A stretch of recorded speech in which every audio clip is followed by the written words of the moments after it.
ਹੋਰ ਫਿਰ ਚਾਚਾ ਵਿਆਹ ਕਿੱਦਾਂ ਰਿਹਾ ਫਿਰ? ਮਿੰਦੀ ਸਿਆ ਵਿਆਹ ਤਾਂ ਯਾਰ ਠੀਕ ਰਿਹਾ। ਅੱਛਾ। ਆਪਣੀ ਲੰਬੜ ਦੀ ਭਾਣਜੀ ਦਾ ਵਿਆਹ ਹੀ ਸੀਗਾ। ਤੇ ਮੁੰਡਾ ਆਇਆ ਸੀ ਕੈਨੇਡਾ ਤੋਂ।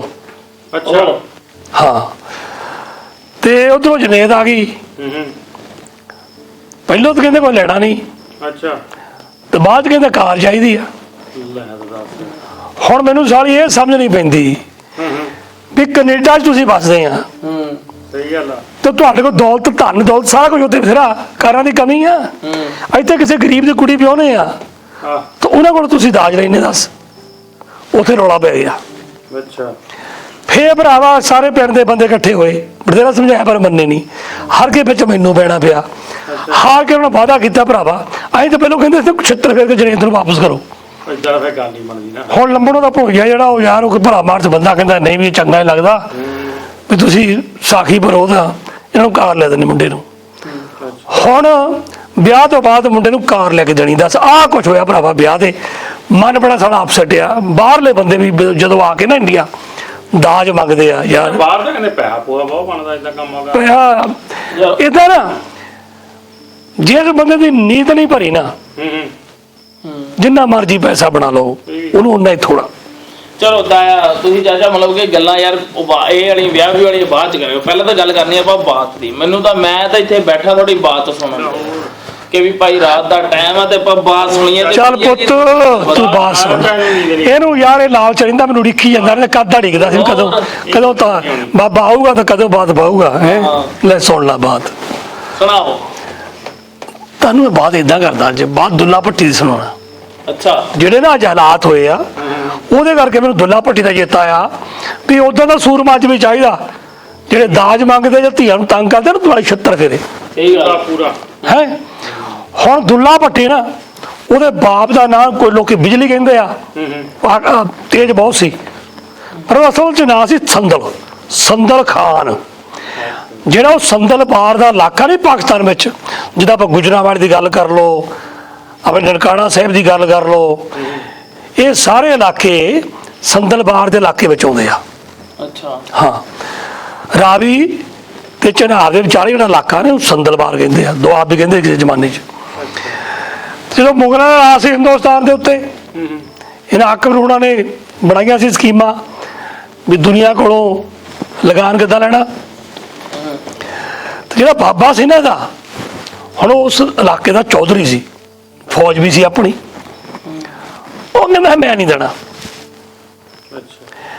ਉਹ ਲਗਾਨ ਦੇਣ ਤੋਂ ਮੁੱਕਰਦਾ ਮੈਂ ਨਹੀਂ ਕਹਿੰਦਾ, ਜਵਾਬ ਦਿੰਦਾ ਸੀ ਵੀ ਜੋ ਮਰਜ਼ੀ ਗਵਰਨਮੈਂਟ ਕਰ ਲਏ, ਇਹ ਇਲਾਕਾ ਮੇਰਾ, ਅਸੀਂ ਖੁਦ ਮੁਖਤਿਆਰ ਆ ਤਾਂ ਅਸੀਂ ਕਿਸੇ ਨੂੰ ਲਗਾਨ ਨਹੀਂ ਦੇਣਾ। ਹੁਣ ਇਹ ਅਕਬਰ ਨੂੰ ਮਨ ਪਾਉਂਦੀ ਨਹੀਂ ਸੀ ਗੱਲ। ਉਹਨੇ ਥੋੜੀ ਫੌਜ ਭੇਜੀ, ਉਹਨਾਂ ਕੁੱਟ ਕੇ ਭਜਾਤੀ। ਅੱਛਾ। ਹੈ ਫਿਰ ਅਕਬਰ ਨੂੰ ਬੜਾ ਗੁੱਸਾ ਆਇਆ। ਉਹਨੇ ਆਪਣੀ ਵੱਡੀ ਫੌਜ ਭੇਜੀ ਤੇ ਸੰਦਲ ਖਾਨ ਨੂੰ ਤੇ ਫਰੀਦ ਖਾਨ ਨੂੰ, ਜਿਹੜਾ ਉਹਦਾ ਮੁੰਡਾ ਸੀ, ਜਾਣੀ ਕਿ ਦੁੱਲੇ ਭੱਟੀ ਦਾ ਬਾਪ ਫਰੀਦ ਖਾਨ, ਇਹਨਾਂ ਨੂੰ ਉਹਨਾਂ ਦੇ ਫੌਜੀਆਂ ਦੇ ਨਾਲ ਫੜ ਲਿਆ ਤੇ ਇਹਨਾਂ ਨੂੰ ਸਜ਼ਾਏ ਮੌਤ ਦਿੱਤੀ। ਸਜ਼ਾਏ ਮੌਤ ਦੇ ਕੇ ਇਹਨਾਂ ਨੂੰ ਮਾਰ ਕੇ, ਇਹਨਾਂ ਦੇ ਵਿੱਚੋਂ ਆਂਦਰਾਂ ਵਗੈਰਾ ਕੱਢ ਕੇ ਉਹਨਾਂ ਨੂੰ ਭਰ ਕੇ ਲਾਹੌਰ ਸ਼ਹਿਰ ਦੇ ਵਿੱਚ ਟੰਗ ਦਿੱਤਾ। ਇਹ ਤਾਂ ਬਹੁਤ ਜ਼ਿਆਦਾ ਬੁਰਾ ਕੰਮ। ਉਹਨਾਂ ਦਾ ਕਹਿਣ ਦਾ ਮਤਲਬ ਸੀ ਵੀ ਜਿਹੜਾ ਹੋਰ ਕੋਈ ਨਾ ਅੱਜ ਤੋਂ ਬਾਅਦ ਬਾਗੀ ਹੋ, ਉਹਨੂੰ ਪਤਾ ਲੱਗ ਜੂਗਾ ਹਸ਼ਰ ਕੀ ਹੋਣਾ। ਹੁਣ ਜਦੋਂ ਦੁੱਲੇ ਦਾ ਬਾਬਾ ਮਰ ਗਿਆ ਨਾ, ਮਾਰਤੇ ਉਹਨਾਂ ਨੇ, 4 ਮਹੀਨੇ ਬਾਅਦ ਦੁੱਲਾ ਭੱਟੀ ਪੈਦਾ ਹੁੰਦਾ। ਉਹਦੇ ਪਿਓ ਦੇ ਮਰਨ ਤੋਂ? ਹਾਂ, ਮਰਨ ਤੋਂ ਬਾਅਦ ਜਦੋਂ ਪੈਦਾ ਹੁੰਦਾ ਤੇ ਉਹਨਾਂ ਦੀ ਮਾਂ ਦਾ ਨਾਂ ਸੀ ਲੱਦੀ। ਉਹਨੂੰ ਵੀ ਬੜਾ ਡਰ ਸੀ, ਮੇਰਾ ਇੱਕੋ ਇੱਕ ਮੁੰਡਾ, ਤੇ ਕਿਸੇ ਤਰ੍ਹਾਂ ਮੈਂ ਇਹਨੂੰ ਪਾਲਾਂ ਤੇ ਇਹਨੂੰ ਵੱਡਾ ਕਰਾਂ। ਉਧਰੋਂ ਤੁਹਾਨੂੰ ਪਤਾ ਵੀ ਅਕਬਰ ਜਿਹੜਾ ਸੀ ਉਹ ਜੋਧਾ ਬਾਈ ਨਾਲ ਵਿਆਹ ਹੋਇਆ ਸੀ ਰਾਜਪੂਤਨੀ ਨਾਲ। ਉਹਦੇ ਹੋਇਆ ਸੀ ਮੁੰਡਾ ਸ਼ੇਖੂ, ਜਿਹੜਾ ਬਾਅਦ ਜਾ ਕੇ ਜਹਾਂਗੀਰ ਬਣਦਾ। ਹੁਣ ਅਕਬਰ ਦਾ ਮੁਸਲਿਮ ਇਸਲਾਮ ਧਰਮ ਦੇ ਮੁਤਾਬਕ ਗੱਲਾਂ ਤਾਂ ਨਹੀਂ ਮੰਨਦੇ, ਪਰ ਕਿਉਂਕਿ ਜੋਧਾ ਬਾਈ ਵੀ ਹਿੰਦੂ ਸੀ ਤਾਂ ਥੋੜਾ ਬਹੁਤਾ ਉਹਦੇ ਤੇ ਵੀ ਅਸਰ ਪਿਆ ਸੀ ਅਕਬਰ ਦੇ ਉੱਤੇ ਵੀ। ਉਹਨਾਂ ਨੇ ਜੋਤਸ਼ੀ ਜਿਹਾ ਸੱਦ ਲਏ। ਉਹਨਾਂ ਜਦੋਂ ਸ਼ੇਖੂ ਦਾ ਹੱਥ ਦੇਖਿਆ, ਉਹਨਾਂ ਬਾਦਸ਼ਾਹ ਨੂੰ ਕਿਹਾ ਵੀ ਬਾਦਸ਼ਾਹ ਸਲਾਮਤ। ਇਹ ਨਿਆਣਾ ਬੜਾ ਮਹਾਬਲੀ ਹੋਊਗਾ, ਪਰ ਇਹਨੂੰ ਕਿਸੇ ਉਸ ਬਹਾਦਰ ਮਾਂ ਦਾ ਦੁੱਧ ਚੋਣਾ ਪਊ ਜਿਹਦਾ ਆਪਣਾ ਬੱਚਾ ਜਿੱਦਣ ਇਹ ਪੈਦਾ ਹੋਇਆ ਉਦਣ ਹੋਇਆ। ਅੱਛਾ। ਹੁਣ ਦੁੱਲਾ ਭੱਟੀ ਦਾ ਜਨਮ ਵੀ ਉਦਣ ਹੁੰਦਾ ਜਿੱਦਣ ਅਕਬਰ ਦੇ ਸਾਹਿਬਜ਼ਾਦੇ ਸ਼ੇਖੂ ਦਾ ਹੁੰਦਾ। ਹੁਣ ਅਕਬਰ ਨੂੰ ਪਤਾ ਲੱਗਦਾ, ਉਹਦੇ ਬਹਿਲ ਕਰਨ ਜਾ ਕੇ ਦੱਸਿਆ ਬਈ ਸੰਦਲ ਖਾਨ ਦਾ ਪੋਤਾ ਦੁੱਲਾ ਲੱਦੀ ਦੇ ਘਰ ਪੈਦਾ ਹੋਇਆ ਉਸੇ ਦਿਨ, ਔਰ ਉਹ ਬੜੀ ਬਹਾਦਰ ਕੌਮ ਸੀ। ਅੱਛਾ। ਵੀ ਸ਼ੇਖੂ ਨੂੰ ਉਹਨਾਂ ਦੇ ਘਰ ਪਾਲੀਏ। ਤੇ ਅਕਬਰ ਬਾਦਸ਼ਾਹ ਨੇ ਸ਼ੇਖੂ ਨੂੰ ਆਪਣੇ ਅਹਿਲਕਾਰਾਂ ਦੇ ਨਾਲ ਦੁੱਲਾ ਭੱਟੀ ਦੇ ਘਰ ਭੇਜ ਦਿੱਤਾ, ਉਹਦੀ ਮਾਂ ਕੋਲ, ਲੱਦੀ ਕੋਲ। ਤੇ ਸ਼ੇਖੂ ਨੇ ਵੀ ਦੁੱਧ ਲੱਦੀ ਦਾ ਪੀਤਾ, ਦੁੱਲਾ ਭੱਟੀ ਦਾ ਮਾਂ ਦਾ, ਤੇ ਰਾਏ ਮਤਲਬ ਉੱਥੇ ਰਹੇ। ਉੱਥੇ ਰਹੇ। ਅੱਛਾ। ਫੇਰ ਛੋਟੇ ਛੋਟੇ ਸੀ, ਫੇਰ ਵੱਡੇ ਹੋਣੇ ਸ਼ੁਰੂ ਹੋਏ, ਇਕੱਠਿਆਂ ਨੇ ਖੇਡਣਾ, ਇਕੱਠਿਆਂ ਨੇ ਤੀਰ ਅੰਦਾਜ਼ੀ ਸਿੱਖੀ, ਘੋੜ ਸਵਾਰੀ ਸਿੱਖੀ, ਹਥਿਆਰ ਸਿੱਖੇ। ਫਿਰ ਟਾਈਮ ਆ ਗਿਆ ਕਿ ਅਕਬਰ ਨੇ ਆਪਣੇ ਪੁੱਤਰ ਨੂੰ ਉੱਥੇ ਮੰਗਾ ਲਿਆ, ਦਿੱਲੀ। ਵਾਪਸ ਬੁਲਾ ਲਿਆ। ਤੇ ਦੁੱਲਾ ਜਿਹੜਾ ਉਹ ਵੀ ਵੱਡਾ ਹੋਣਾ ਸ਼ੁਰੂ ਹੋ ਗਿਆ। ਮਾਂ ਨੇ ਬੜਾ ਜ਼ੋਰ ਲਾਇਆ ਸੀ ਵੀ ਦੁੱਲੇ ਨੂੰ ਨਹੀਂ ਦੱਸਣਾ ਅੱਛਾ। ਵੀ ਬਾਬੇ ਦਾ ਤੇ ਉਹਦੇ ਪੇ ਦਾ ਕੀ ਅਸਰ ਹੋਇਆ। ਪਰ ਦੁਨੀਆ ਤੈਨੂੰ ਪਤਾ ਹੀ ਆ ਇਦਾਂ ਦੀ ਆ, ਰਹਿੰਦੀ ਆ ਉਹ ਰਹਿੰਦੀ ਭਲਾ। ਆਪਦੀ ਮਾਂ ਦੀ ਜ਼ੁਬਾਨ ਤਾਂ ਰਹਿ ਜਾਂਦੀ, ਪਰ ਲੋਕਾਂ ਦੀ ਜ਼ੁਬਾਨ ਕਿੱਥੇ ਕੌਣ ਪੜੂ। ਇੱਕ ਦਿਨ ਇੱਦਾਂ ਕਿਸੇ ਨੇ ਉਹਨੂੰ ਮਿਹਣਾ ਮਾਰ ਦਿੱਤਾ ਦੁੱਲੇ ਨੂੰ ਵੀ ਤੂੰ ਐਡਾ ਬਹਾਦਰ ਬਣਿਆ ਫਿਰਦਾ, ਲੋਕਾਂ ਦੀਆਂ ਬੁੜੀਆਂ ਦੇ ਆਉਂਦੇ ਜਾਂਦੇ ਘੜੇ ਭੰਨਦਾ, ਸ਼ਰਾਰਤਾਂ ਕਰਦਾ ਤੂੰ ਹੈ, ਵੀ ਜੇ ਇੰਨਾ ਵੱਡਾ ਬਹਾਦਰ ਆ ਤੇ ਜਾ ਤੇਰੇ ਬਾਪ ਔਰ ਬਾਬੇ ਦੀਆਂ ਖੱਲਾਂ ਲਾਹੌਰ ਸ਼ਹਿਰ ਟੰਗੀਆਂ, ਜਾ ਕੇ ਲੈ ਆ। ਮੋਨੂੰ ਹੁਣ ਵਿਚਾਰ ਨੂੰ ਕੀ ਪਤਾ ਸੀ, ਹਜੇ ਛੋਟਾ ਹੀ ਸੀ। ਜਦੋਂ ਗੱਲਾਂ ਸੁਣੀਆਂ ਤਾਂ ਤਨ ਮਨ ਨੂੰ ਅੱਗ ਲੱਗ ਗਈ। ਅਕਸਰ ਬਹਾਦਰ ਬਾਪ ਔਰ ਬਾਬੇ ਦਾ ਖੂਨ ਸੀ ਉਹ। ਉਹਨੇ ਆਪਣੀ ਮਾਂ ਨੂੰ ਜਾ ਕੇ ਪੁੱਛਿਆ, ਕਹਿੰਦਾ ਮਾਂ ਮੈਨੂੰ ਸੱਚ ਸੱਚ ਦੱਸੀ, ਲੋਕੀ ਮੈਨੂੰ ਮਿਹਣਾ ਮਾਰਦੇ ਆ ਕਿ ਤੇਰੇ ਬਾਪ ਔਰ ਬਾਬੇ ਦੀਆਂ ਖੱਲਾਂ ਲਾਹੌਰ ਸ਼ਹਿਰ ਟੰਗੀਆਂ, ਕੀ ਇਹ ਸੱਚ ਵਾ। ਹੁਣ ਮਾਂ ਨੂੰ ਪਤਾ ਲੱਗ ਗਿਆ ਅੱਛਾ। ਵੀ ਇਹਨੂੰ ਪਤਾ ਲੱਗ ਗਿਆ। ਫਿਰ ਮਾਂ ਨੇ ਸਾਰੀ ਕਹਾਣੀ ਦੱਸ ਦਿੱਤੀ। ਦੁੱਲਾ ਕਹਿੰਦਾ ਠੀਕ ਆ। ਫਿਰ ਉਹਨੇ ਵੀ ਆਪਣੇ ਸਾਥੀ ਇਕੱਠੇ ਕਰ ਲਏ, ਛੋਟੀ ਜਿਹੀ ਫੌਜ ਬਣਾ ਲਈ। ਉਹਨੇ ਵੀ ਐਲਾਨ ਕਰ ਦਿੱਤਾ ਕਿ ਅੱਜ ਤੋਂ ਬਾਅਦ ਅਸੀਂ ਮੁਗਲਿਆ ਸਲਤਨਤ ਨੂੰ ਲਗਾਨ ਨਹੀਂ ਦੇਣਾ। ਅੱਛਾ। ਜੋ ਵੀ ਪੈਸਾ ਇੱਥੇ ਦਾ ਐਸੇ ਜ਼ਮੀਨ ਦੇ ਉੱਤੇ ਰਹੂਗਾ, ਇੱਥੇ ਹੀ ਲੋਕਾਂ ਉੱਤੇ ਵਰਤਿਆ ਜਾਊਗਾ। ਅਕਬਰ ਨੇ ਬੰਦੇ ਭੇਜੇ ਲਗਾਨ ਲੈਣ ਵਾਸਤੇ। ਇਹਨੇ ਕੁਝ ਆਪਣੇ ਸਾਥੀ ਇਕੱਠੇ ਕੀਤੇ, ਉਹਨੇ ਇੱਕ ਟਾਪਾ ਚਾੜਿਆ, ਅੱਛਾ। ਉਹ ਖਾਲੀ ਮੋੜ ਦਿੱਤੇ। ਸਹੀ ਗੱਲ ਆ। ਦੂਜੀ ਵਾਰੀ ਅਕਬਰ ਨੇ ਥੋੜ੍ਹਾ ਜਿਹਾ ਹੋਰ ਜ਼ਿਆਦਾ ਬੰਦੇ ਭੇਜੇ, ਜਾਨੂ ਇਹਨੇ ਵੀ ਥੋੜ੍ਹੀ ਜ਼ਿਆਦਾ ਬੰਦੇ ਇਕੱਠੇ ਕਰ ਲਏ। ਉਹ ਅਕਬਰ ਦੀਆਂ ਫੌਜਾਂ ਨੂੰ ਫੇਰ ਮਾਰ ਦਿੱਤੀ, ਉਹ ਫੇਰ ਕੁੱਟ ਕੇ ਭੇਜ ਦਿੱਤੇ। ਫਿਰ ਉਹਨੇ ਕੀ ਕੀਤਾ, ਹੁਣ ਜੇ ਫੌਜਾਂ ਇਕੱਠੀਆਂ ਕਰਨੀਆਂ ਤਾਂ ਫੌਜਾਂ ਲਈ ਖਰਚ ਚਾਹੀਦਾ, ਪੈਸਾ ਚਾਹੀਦਾ ਹੈ। ਇਹਨੇ ਫਿਰ ਕੀ ਕਰਨਾ ਸ਼ੁਰੂ ਕਰ ਦਿੱਤਾ, ਜਦੋਂ ਕਿਤੇ ਸ਼ਾਹੀ ਖਜ਼ਾਨਾ ਕਿਸੇ ਇੱਕ ਸ਼ਹਿਰ ਤੋਂ ਦਿੱਲੀ ਵੱਲ ਨੂੰ ਜਾਣਾ, ਇਹਨਾਂ ਨੇ ਖਜ਼ਾਨੇ ਲੁੱਟਣੇ ਸ਼ੁਰੂ ਕਰ ਦਿੱਤੇ। ਅੱਛਾ।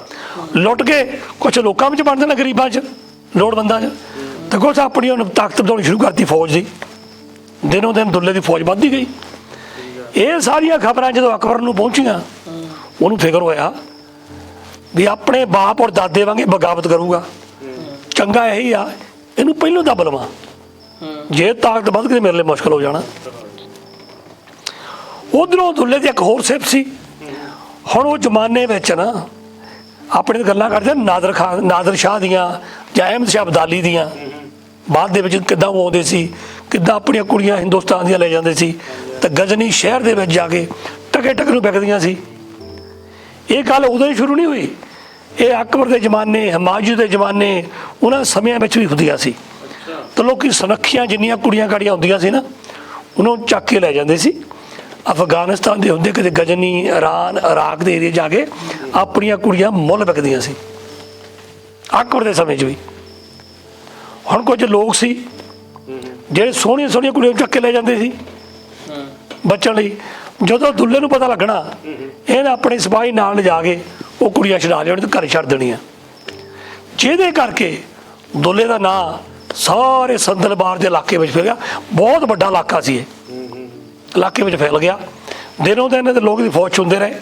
ਅਕਬਰ ਦਾ ਫਿਕਰ ਹੋਰ ਵੱਧਦਾ ਗਿਆ। ਇੱਕ ਦਿਨ ਕੀ ਹੁੰਦਾ, ਦੋ ਕੁੜੀਆਂ ਦੋ ਭੈਣਾਂ ਜਿਹਨੂੰ ਸੁੰਦਰੀ ਤੇ ਮੁੰਦਰੀ ਕਹਿੰਦੇ ਆ, ਅੱਛਾ ਉਹਨਾਂ ਦੋ ਭੈਣਾਂ ਨੂੰ ਇਲਾਕੇ ਦੇ ਇੱਕ ਕਿਸੇ ਵੱਡੇ ਜ਼ਗੀਰਦਾਰ ਨੇ ਚੱਕ ਲਿਆ ਵੇਚਣ ਵਾਸਤੇ। ਉਹਦੇ ਬਾਪ ਨੇ ਜਾ ਕੇ ਦੁੱਲੇ ਕੋਲ ਫਰਿਆਦ ਲਾਈ। ਦੁੱਲੇ ਨੇ ਆਪਣੇ ਉਸੇ ਵੇਲੇ ਬੰਦੇ ਇਕੱਠੇ ਕੀਤੇ, ਫੌਜ ਇਕੱਠੀ ਕੀਤੀ ਤੇ ਜਾ ਕੇ ਉਸ ਉੱਤੇ ਹਮਲਾ ਕੀਤਾ ਤਾਂ ਕੁੜੀਆਂ ਛਡਾਤੀਆਂ। ਫਿਰ ਦੁੱਲੇ ਨੇ ਉਹ ਕੁੜੀਆਂ ਜਿਹੜੀਆਂ ਸੀ ਆਪਣੇ ਹੱਥੀਂ ਵਿਆਹੀਆਂ ਤਾਂ ਉਹਨਾਂ ਨੂੰ ਜਦੋਂ ਕੁੜੀਆਂ ਤੋੜਦੇ ਹੁੰਦੇ ਆ ਜਿੱਥੇ ਹੋਰ ਦਾਜ ਦਿੱਤਾ ਤੇ ਨਾਲ ਸ਼ੱਕਰ ਪਾਈ। ਕੋਈ ਸ਼ੱਕਰ ਉਸ ਜ਼ਮਾਨੇ ਦੀ ਸਭ ਤੋਂ ਵੱਡੀ ਚੀਜ਼ ਸੀ। ਸ਼ੱਕਰ ਨਹੀਂ ਸੀ ਮਿਲਦੀ, ਮਿੱਠਾ ਨਹੀਂ ਸੀ ਮਿਲਦਾ। ਅੱਛਾ ਹਾਂ, ਬਹੁਤ ਘੱਟ ਸੀ। ਤਾਂ ਉਹਨੂੰ ਸ਼ੱਕਰ ਪਾਈ। ਆਪਣੇ ਜਦੋਂ ਲੋਹੜੀ ਹੁੰਦੀ ਨਹੀਂ ਆਪਣੇ ਪਿੰਡਾਂ 'ਚ ਨਿਆਣੇ ਮੰਗਦੇ, ਅਸੀਂ ਵੀ ਕਰਦੇ ਹੁੰਦੇ ਸੀ, ਸੁੰਦਰ ਮੁੰਦਰੀਏ ਹੋ ਤੇਰਾ ਕੌਣ ਵਿਚਾਰਾ ਦੁੱਲਾ ਪੱਟੀ ਵਾਲਾ, ਦੁੱਲੇ ਨੇ ਧੀ ਵਿਆਹੀ ਤਾਂ ਸ਼ੇਰ ਸ਼ੱਕਰ ਪਾਈ। ਇਹ ਲੋਹੜੀ ਦੇ ਸਮੇਂ ਹੋਇਆ ਸੀ ਇਹ ਹਾਦਸਾ। ਉਸੇ ਦਿਨ ਤੋਂ ਪੰਜਾਬੀ ਜਿਹੜੇ ਆ ਨਾ, ਇਹ ਵੀ ਬਗਾਵਤ ਵਾਲੇ ਲੋਕ ਵਾ। ਇਹ ਕਿਸੇ ਦੀ ਹੀਨ ਨਹੀਂ ਮੰਨਦੇ, ਚਾਹੇ ਉਹ ਚੰਗੇਜ਼ ਖਾਨ ਹੋਵੇ, ਚਾਹੇ ਉਹ ਅਲੈਗਜ਼ੈਂਡਰ ਦੀ ਗ੍ਰੇਟ ਜਿਹਨੂੰ ਸਿਕੰਦਰ ਕਹਿੰਦੇ ਹੋਵੇ, ਤੇ ਚਾਹੇ ਹੋਵੇ ਨਾਦਰ, ਤੇ ਚਾਹੇ ਹੋਵੇ ਅਬਦਾਲੀ। ਇਹਨਾਂ ਨੇ ਡਟ ਕੇ ਮੁਕਾਬਲੇ ਕੀਤੇ। ਇਸ ਖੂਨ ਦੇ ਵਿੱਚ ਸ਼ੇਰੋ ਇਹ ਤਾਕਤ ਵਾ, ਪੰਜਾਬ ਦੇ ਖੂਨ ਦੇ ਵਿੱਚ ਹੈ। ਇਹਨੂੰ ਉਹਨਾਂ ਨੂੰ ਢਾਇਆ, ਕੁੜੀਆਂ ਨੂੰ ਵਿਆਹਿਆ, ਲੋਕਾਂ ਵਿੱਚ ਇਹਦਾ ਹੋਰ ਨਾਮਵਰ ਹੋ ਗਿਆ। ਆਖਿਰਕਾਰ ਇੱਕ ਦਿਨ ਆਇਆ ਕਿ ਜੋ ਮੁਗਲ ਸੁਲਤਾਨ ਦਾ ਫਿਕਰ ਬਹੁਤ ਵੱਧ ਗਿਆ। ਇੱਕ ਵੱਡੀ ਫੌਜ ਭੇਜ ਕੇ ਉਹਨੇ ਆਪਣਾ ਜਰਨੈਲ ਭੇਜਿਆ। ਲੜਾਈ ਹੋਈ, ਕੁਝ ਕਾਰਨਾਂ ਕਰਕੇ ਇਹ ਹਾਰ ਗਏ ਔਰ ਇਹਨੂੰ ਬੰਦੀ ਬਣਾ ਲਿਆ ਗਿਆ, ਦੁੱਲੇ ਭੱਟੀ ਨੂੰ ਤੇ ਸਾਥੀਆਂ ਨੂੰ। ਦੁੱਲੇ ਭੱਟੀ ਦਾ ਜਨਮ ਹੁੰਦਾ 1544 ਦੇ ਵਿੱਚ ਤੇ 1599 ਨੂੰ ਇਹਦੇ ਤੇ ਸਾਥੀਆਂ ਨੂੰ ਲਾਹੌਰ ਸ਼ਹਿਰ ਵਿੱਚ ਸਜ਼ਾਏ ਮੌਤ ਦੇ ਕੇ ਇਹਨਾਂ ਦੀਆਂ ਖੱਲਾਂ ਵੀ ਟੰਗੀਆਂ ਗਈਆਂ ਤਾਂ ਕਿ ਲੋਕਾਂ ਨੂੰ ਪਤਾ ਲੱਗ ਜਾਏ ਕਿ ਜਿਹੜਾ ਬਾਦਸ਼ਾਹ ਦੇ ਵਿਰੁੱਧ ਬਗਾਵਤ ਕਰੂ ਉਹਦਾ ਇਹ ਹਸ਼ਰ ਹੋਣਾ। ਹੁਣ ਜਿਹੜਾ ਸ਼ੇਖੂ ਸੀ ਜਹਾਂਗੀਰ ਜਿਹਨੂੰ ਕਹਿੰਦੇ ਆ, ਉਹਦੀ ਤੁਸੀਂ ਹੋਰ ਕਹਾਣੀ ਵੀ ਸੁਣੀ ਹੋਣੀ ਹੈ। ਉਹ ਜਹਾਂਗੀਰ ਨੂੰ ਜਦੋਂ ਸਾਹਿਬਜ਼ਾਦਾ ਸੀ ਨਾ, ਜਦੋਂ ਰਾਜਾ ਨਹੀਂ ਸੀ ਬਣਿਆ, ਉਹਨੂੰ ਮੁਹੱਬਤ ਹੋ ਗਈ ਸੀ ਅਨਾਰਕਲੀ ਦੇ ਨਾਲ। ਇੱਕ ਖਾਨਾ ਬਦੋਸ਼ ਲੜਕੀ ਸੀ,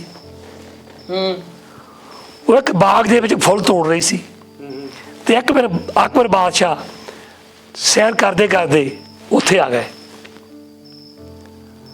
ਤਾਂ ਉਹਦੇ ਹੱਥ ਵਿੱਚ ਅਨਾਰਕਲੀ ਸੀ, ਬਾਦਸ਼ਾਹ ਦੇ ਹੱਥ ਦੇ ਵਿੱਚ।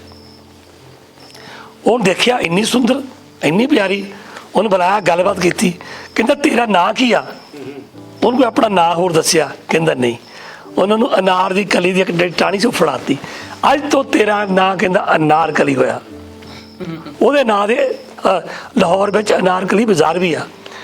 ਫਿਰ ਉਹਦੀ ਮੁਹੱਬਤ ਹੋ ਜਾਂਦੀ ਆ ਸ਼ੇਖੂ ਨਾਲ, ਯਾਨੀ ਕਿ ਜਹਾਂਗੀਰ ਦੇ ਨਾਲ। ਜਦੋਂ ਬਾਦਸ਼ਾਹ ਨੂੰ ਪਤਾ ਲੱਗਦਾ, ਉਹਨੇ ਅਨਾਰਕਲੀ ਨੂੰ ਜੀਂਦੇ ਜੀ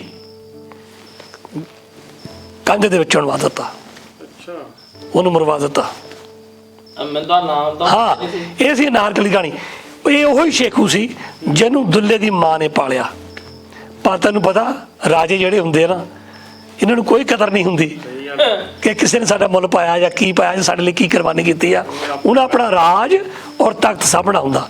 ਸੋ ਇਸ ਤਰ੍ਹਾਂ ਦੁੱਲਾ ਭੱਟੀ ਸ਼ਹੀਦ ਹੋ ਗਿਆ ਔਰ ਪੰਜਾਬੀ ਕੋਈ ਫਰਕ ਨਹੀਂ ਪੈਂਦਾ, ਤੁਸੀਂ ਹਿੰਦੂ ਹੋ, ਉਹ ਤੁਸੀਂ ਸਿੱਖ ਹੋ ਜਾਂ ਤੁਸੀਂ ਮੁਸਲਮਾਨ ਹੋ, ਤੇ ਦੁੱਲੇ ਭੱਟੀ ਦਾ ਨਾਂ ਅੱਜ ਵੀ ਬੁਲੰਦੀਆਂ ਛੂੰਹਦਾ। ਸਾਰੇ ਪੰਜਾਬੀ ਉਹਨੂੰ ਜਾਣਦੇ ਆ ਕਿਉਂਕਿ ਸਾਡੇ ਖੂਨ ਦੇ ਵਿੱਚ ਉਹ ਬਗਾਵਤ ਆ।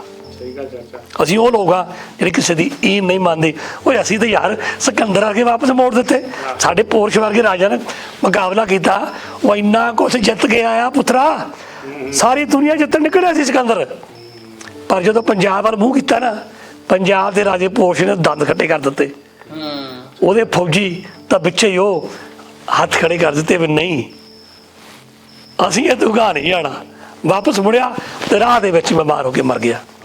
ਇਹ ਆ ਸਾਡੀ ਤਵਾਰੀਖ, ਸਾਡਾ ਇਹ ਸ਼ੇਰ ਦੁੱਲਾ ਭੱਟੀ।